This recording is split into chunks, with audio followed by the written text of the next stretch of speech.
नमस्कार, मी पूजा. मराठी मनोरंजन वाहिनीवर तुमच्या सगळ्यांचं खूप मनापासून स्वागत. तर नवीन वर्ष सुरू झालंय आणि या पहिल्याच महिन्यात मराठी सिने इंडस्ट्रीमध्ये काय काय चांगल्या गोष्टी घडल्या यावर एक नजर टाकूया या व्हिडिओमधून. तर या नवीन वर्षाच्या या पहिल्याच महिन्यात सगळ्यात आनंदाची बातमी अशी घडली म्हणजेच आपले सगळ्यांचे लाडके आणि ज्येष्ठ अभिनेते अशोक सराफ यांना पद्मश्री पुरस्कार जाहीर झालाय. 10 जानेवारीला रिलीज झालेला संगीत मानपापान या सिनेमाला प्रेक्षकांनी भरघोस प्रतिसाद दिलेला पाहायला मिळतोय.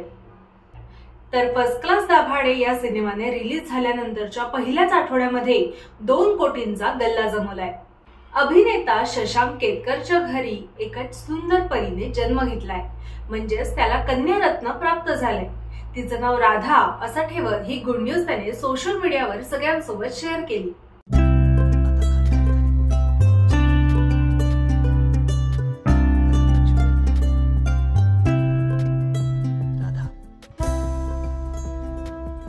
समित कक्कड दिग्दर्शित हुप्पा हुय्या 2 या सिनेमाची घोषणा करण्यात आली आहे.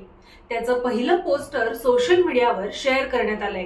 प्रेमाचा इफेक्ट असणारा आणि मनातली स्पेशल गोष्ट सांगणारा प्रेमाची गोष्ट 2 हा सिनेमा जून 2025 मध्ये आपल्या सगळ्यांच्या भेटीला येणार आहे. नवीन वर्षाच्या सुरुवातीलाच अनेक मराठी कलाकारांनी लग्न गाठही बांधली. तर बघूया या नवीन जोडप्यांचे त्यांच्या लग्नातले काही खास क्षण.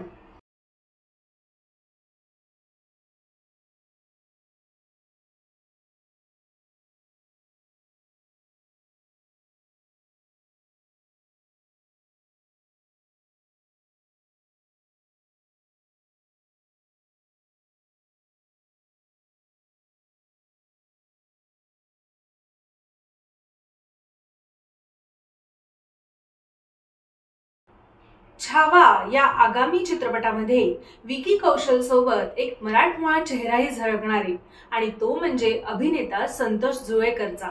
दिग्पाल लांजेकर दिग्दर्शित आणि लिखित संत ज्ञानेश्वरांची मुक्ताई या सिनेमाची रिलीज डेट जाहीर करण्यात आली आहे. 18 एप्रिल 2025 ला हा सिनेमा आपल्या सगळ्यांच्या भेटीला येणार आहे. तर नवीन वर्षाच्या सुरुवातीलाच मराठी सिने इंडस्ट्रीमध्ये अनेक छान छान गोष्टी घडल्या. आता यापुढे अजून काय काय होणार आणि यासाठी तुम्ही किती उत्सुक आहात हे कमेंट्स मध्ये नक्की सांगा.